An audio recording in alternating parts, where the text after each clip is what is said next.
Hey guys, uh, good evening. Good evening. So,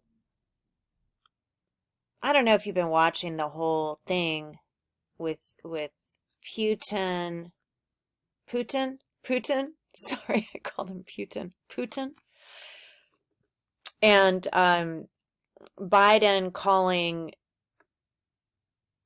President Harris on live TV. I don't know if you guys are watching this, but I think it's pretty interesting.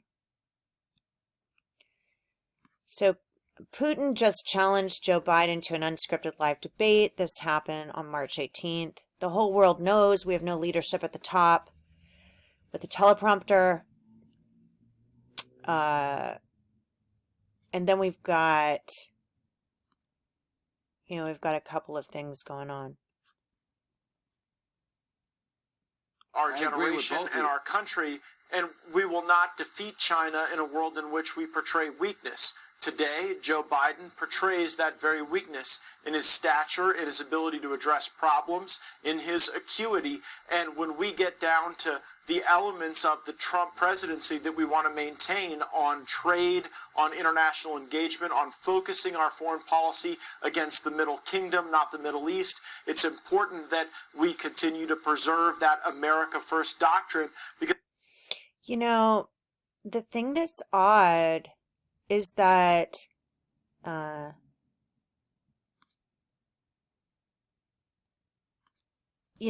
we still have people that are watching this, we just can't even believe what's going on. And I just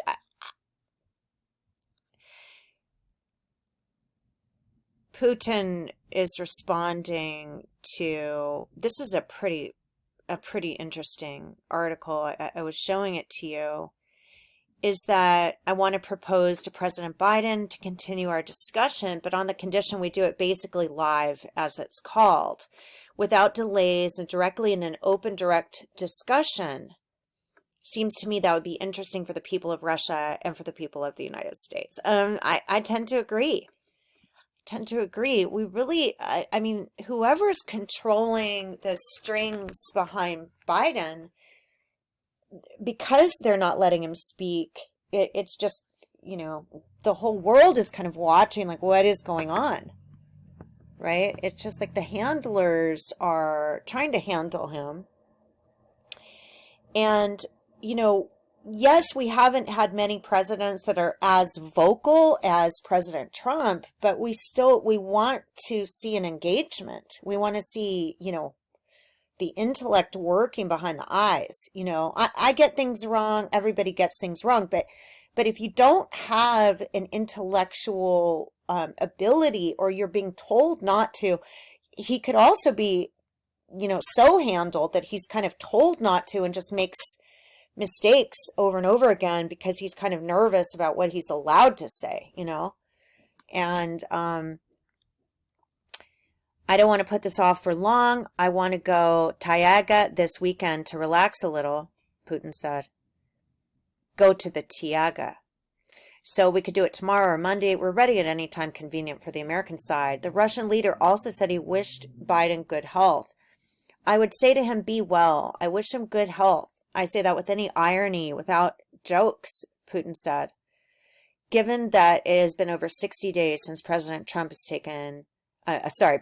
Biden has taken questions in a formal press conference, we suspect the White House will not be jumping at the chance, though we're sure Biden will suggest taking him behind the gym. Okay, well, I don't know about that. Hey, you guys. Okay, so I was talking about Biden, and I was talking about Putin, and Putin's response is that, it takes one to know one. Putin said in televised remarks, using a saying from his childhood, that's not just a children's saying and a joke, that there's a deep psychological meaning to this. We always see in another person our own qualities and think that he is the same as us. Putin added that he wished Biden good health. All right. Whatever you say about others is what you are yourself, he explained.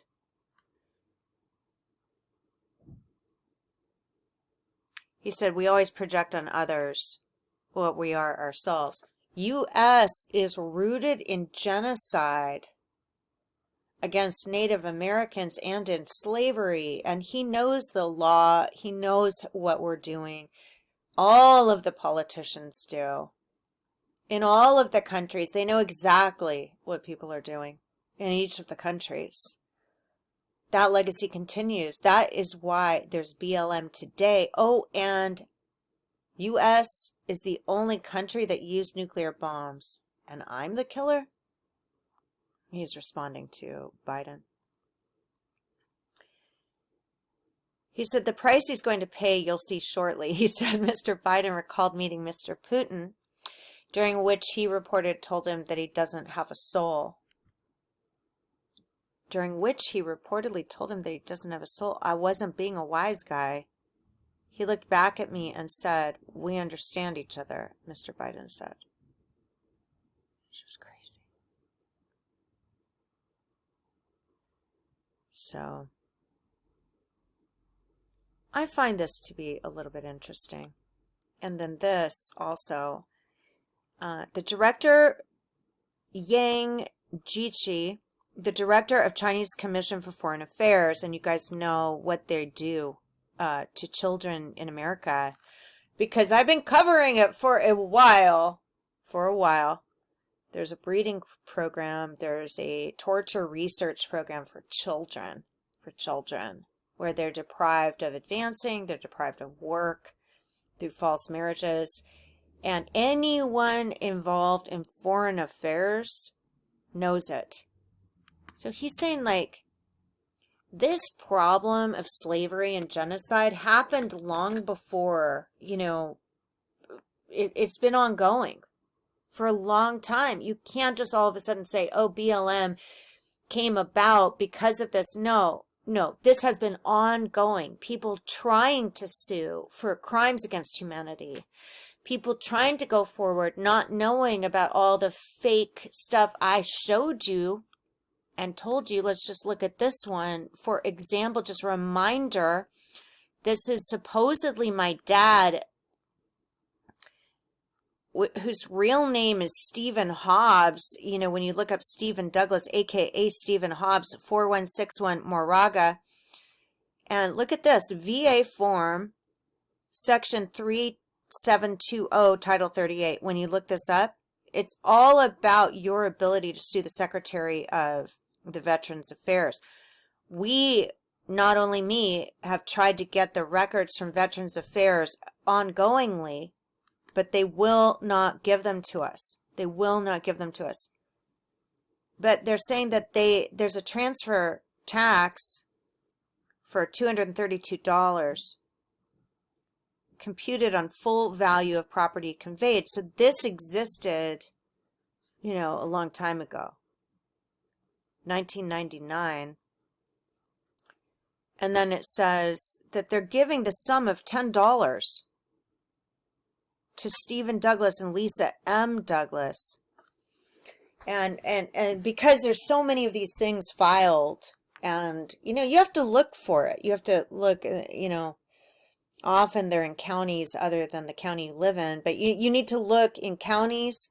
You need to look in different states. You need to look definitely in Texas, Oregon, Washington, D.C., Pennsylvania, Rhode Island, Florida, and Michigan. Okay, those are just some, right?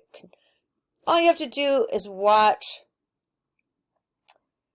the Tom Waits interview where he talks about where he's going on tour. Kentucky, Florida, he says the names of all of the places they hide the records. So I think that they've been putting it in our face for a long time. They're happy about it too. They like to do this to people. It's not for national security. They might say it is, but why do we have Congress coming out recently? Oh, I wanted to point this out. 77-77. Why does Congress come out recently and say, we do not support forced sterilization or forced hysterectomies? They've been doing this for years to women, and this guy is saying it right here. In the United States in human rights are deep-seated. Rights in America are at a low point. And the challenges facing the United States in human rights are deep-seated. They did not just emerge over the past 4 years, such as Black Lives Matter. It did not come up only recently. So seriously, anyone in foreign affairs knows what they're doing to children and what they're doing to certain races by depriving them the right to work, the right to bear children, really a genocide. He is saying it right now. He's saying it. And Putin's saying it too, saying, look, you guys have a long history of really, really sick stuff. He's saying it. He's saying it. And we need to look at it and pay attention to what they're saying, because the whole world is watching what they're doing to children in America. The whole world. Whether you put it under the Pope, whether you put it under LDS Church for missionary purpose. This is a pretty weird thing too. This says visiting missions. Visiting missions. It's, you know, I found a bunch of documents. Even that document I showed you, I forgot to show you who wrote it. Somebody by the name of Emerson Douglas. Emerson Douglas.